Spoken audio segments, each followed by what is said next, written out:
My next guest is one of the big winners last weekend at UFC 282, getting it done over Alex Hernandez. It's Billy Quarantillo, back here on the program. Billy, how are you, man?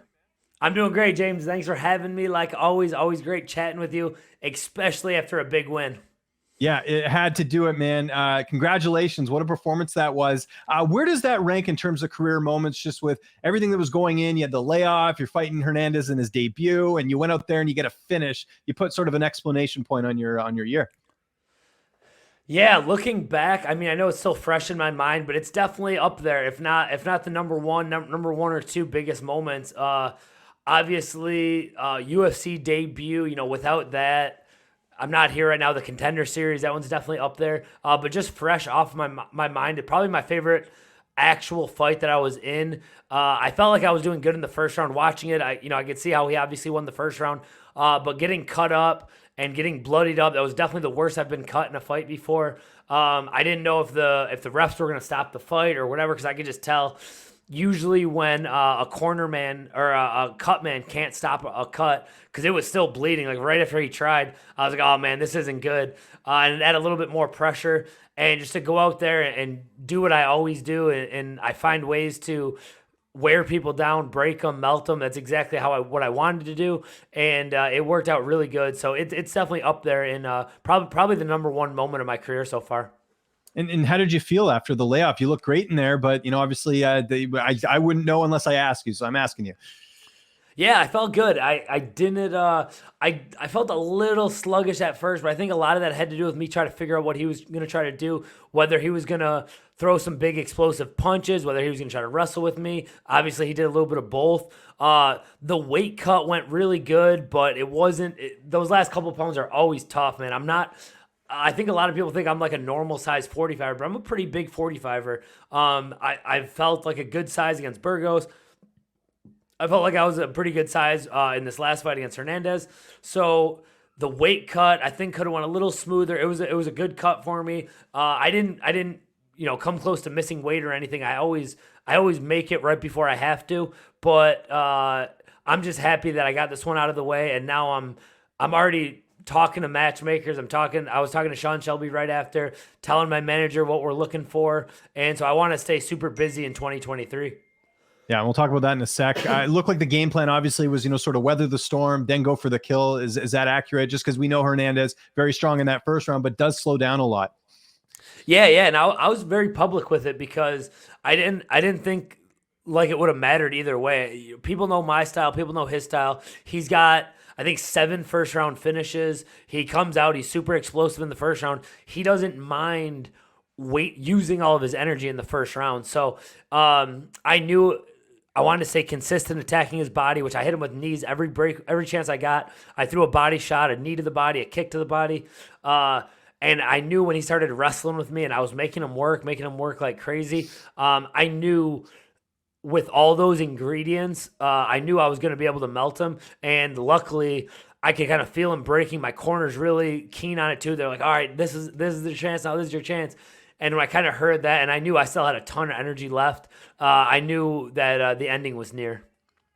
At what point did you know you had him? Because the tide was turning. We could watch it on TV, but when did you know that? Yeah, I knew a big part of it was he went for a couple big takedowns in the second round, and it was the second one where he shot in. I was able to get my underhook, and he pretty much drove me across the whole mat. And he almost got it at the end. I fought like crazy, and then I lift up the underhook and I landed a good solid knee, and he was like, oh, and I could feel that, and I know how much energy that costs to try to take someone down and how discouraging it can be when you don't get the takedown. So that was the moment where I was like, oh, now he can't take me down. Now he has to stand with me. Now good things are going to start happening. And I was able to open up. I took him down, beat him up a little bit, and was able to get the finish. But it was at that moment when I was like, oh, man, there's no way he's going to be able to keep going after trying all these big energy moves. So you get the win. Obviously, I'm sure a great night to celebrate and enjoy yourself. I know you're a dad now, but I'm sure you still got to enjoy the night. And then, of course, at the end of the night, your buddy Jamal Hill gets that title shot. Like, just what was that whole night like? Because I'm sure I don't know if you found out the night of. We did, obviously, at the presser, but take me back to that night and finding all that stuff out. Yeah, yeah, it was cool, man. So after the fight, they make us leave. So we ended up some of my family members were like, "Hey, we're gonna go watch the fight somewhere. We'll find out where you go." So it was actually in our host hotel. I go there and like, yeah, this is where we're watching the fights. And I walk in, and the first person I see is Sugar Sean O'Malley. So I was like, oh shit, this is pretty cool. So super nice guy. It was the first time I met him in person. Super humble, like just a really nice guy. Unfortunately, so we watched the fights. Unfortunately, I didn't get a chance to party with him just because it was just a long night. I was beat up. I was bleeding and stuff. I know Matt Frivola went out. You're gonna have to ask them about what happened because I know they went to Ludacris was playing there at a club there. But yeah, then I find out about Jamal Hill and watching the main event. I didn't really have a horse in the race, but after finding out that Jamal Hill got a title fight, I was just so happy for him. He's just been one of my guys since we first met each other on the Contender Series. So I'm just so happy for him. I wish I could go to Brazil. I don't think I'm going to be able to swing it with my baby, but I was talking to him about it, and obviously I'm rooting for him. He's one of my favorite fighters and one of my close friends in the fight game because there's only so many people you can be tight with. So yeah, it was a great night. I didn't go out and party all night just because it was a long week of cutting weight, not eating anything, making weight, gaining all that weight back, having the dog fight, bleeding everywhere. But I'll make up for it in probably in these next couple weeks, and then I'm just gonna get right back to work and hopefully get a big fight in April. And where were you staying? You mentioned the hotel, had the club and everything. Is that I know Red Rock is usually where you guys stay. Was it off the strip or was it on the strip? No, it was on the strip. It was a hotel called Resorts World, the Conrad. I guess it's a newer hotel. Beautiful hotel. Very cool hotel. I didn't get to enjoy it as much as I liked. But all fight week, I had to walk like almost a mile, it felt like, from like down the elevator over all these conference rooms just to like get like my food and like the weigh-ins and the microwave and all that stuff. So it was a little inconvenient in that sense, but we just because we're spoiled sometimes. But it had like all these beautiful restaurants, all these like shopping centers, all this stuff, and I didn't really get to enjoy it until that last night where they all went out and partied. We went and watched the fights, had a few drinks, but I was out of it, man. It was a tough fight week. It's funny going into the fight. I'm always like, oh man, I'm gonna go and fight, and then I'm gonna party all night. I'm gonna do this, and then it happens, and I'm just like, man, just like exhausted, yeah, and like bloodied up, still sore. So the party is never all what I expect it to be, but maybe next time we'll get after it more. That's crazy. And Wayne's would have been at the Apex, right? So you probably had to take a thing there, or where did they do them this time? Because I know in the past, I remember back in the day, they used to do them at the Parks. It was right next to T-Mobile. It was kind of nice. Yeah. So they did, and so I was in New York for my teammate Matt Frivola's fight, and it was perfect. He basically took an elevator downstairs, and he got to weigh in right there at the hotel, and then go back right up to his room. So he was, boom, weighed in right back in his room in 10 minutes.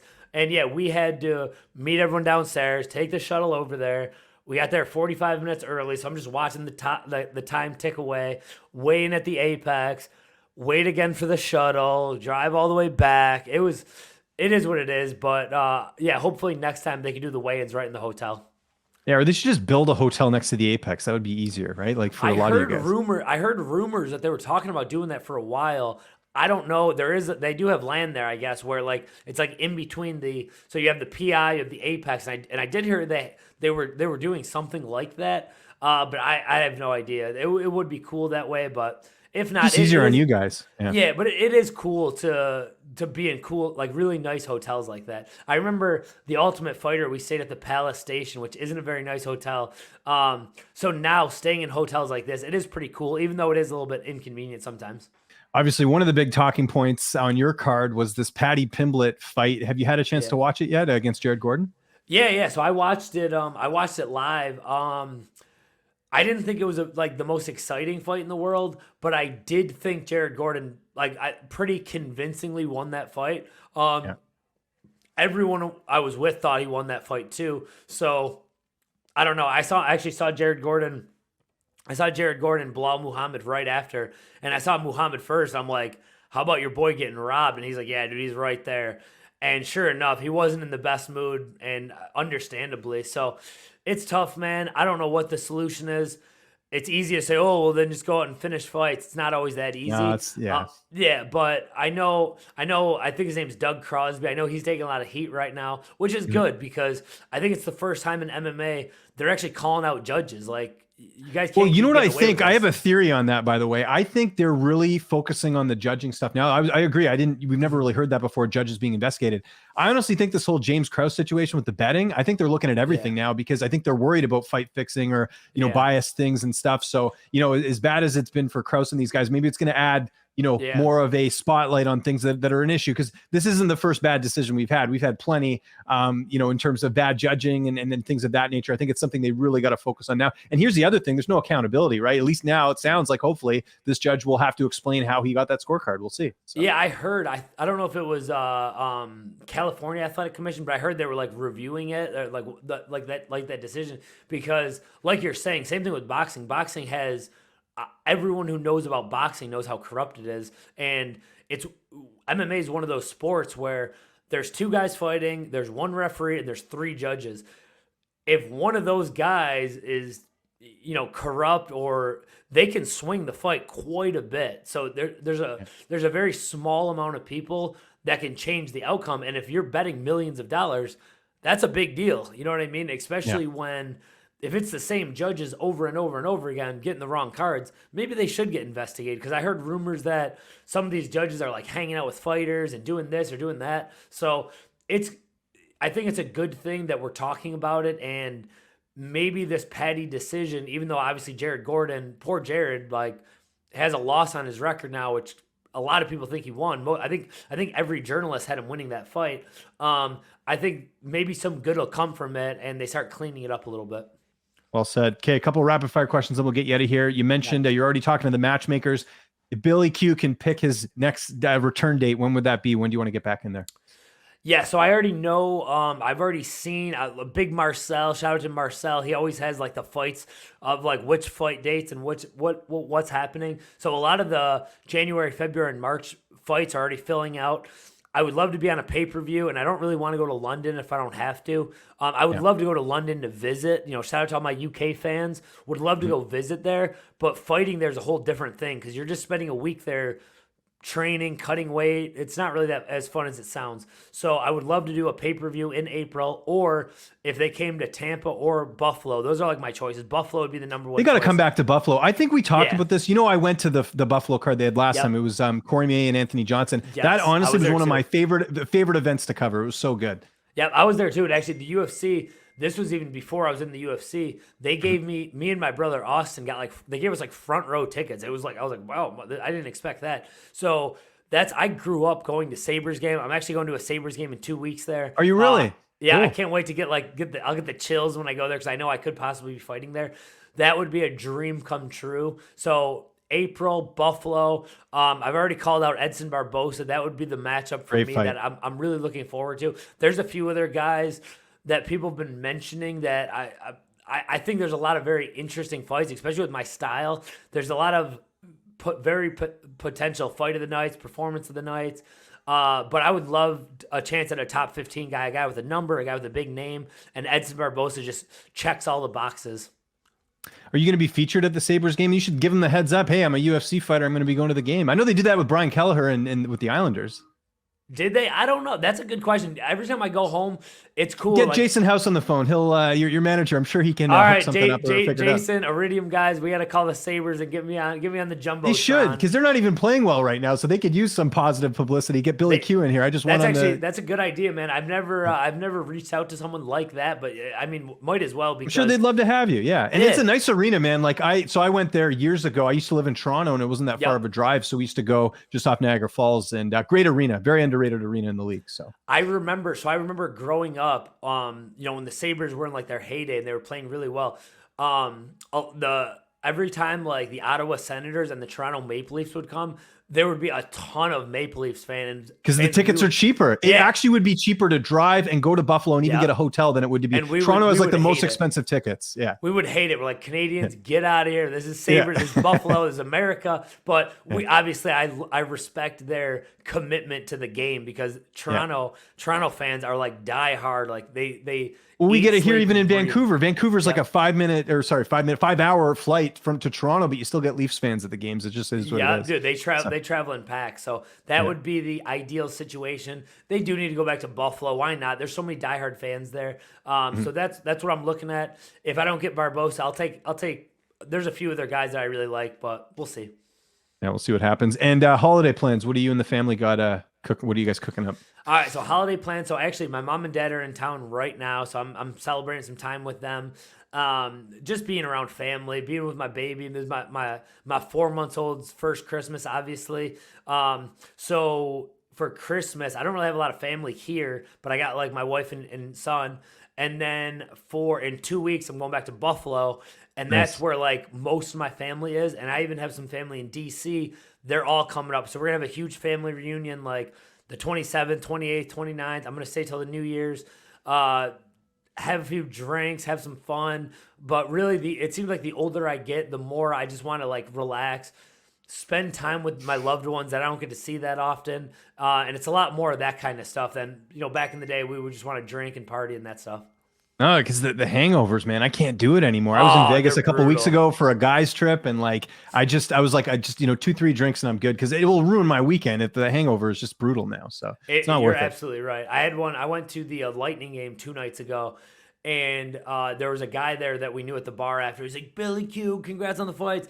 And he sent over a shot of tequila, and it was like this big. And I'm like, oh my God, like, here we go. And sure enough, like, I still feel it a little bit. And that was 2 days ago. From that, did the Lightning win? What game was that? Yeah, they did. They smoked the Seattle Kraken. Yep. They made it look easy. I think they won like 6-2. Yeah, they're Yeah, still they so destroyed good. I'm them. so jealous of your hockey team, like in Tampa, because like my Vancouver Canucks are it's a disaster. They did win last night, but it hasn't been pretty this season. So it's cool that Tampa's getting it done. And yourself, Billy, congrats on the win. We're looking Thank forward you. to what's next. If there's anyone you'd like to thank before we get out of here, floor is yours. Oh no, just thank all my friends. I'm getting a lot of new followers, so the new limelight. I appreciate everyone who follows me and helps me build up my platform so I can do all this fun stuff. And obviously my sponsors, Punch, Once Upon a Coconut, OnlyFans now, they're taking care of me. So just everyone who's been rocking with me, especially it means more now like you and guys like some of the media guys that were rocking with me before I was in the UFC. It's pretty cool that how far I've come when I look back on it.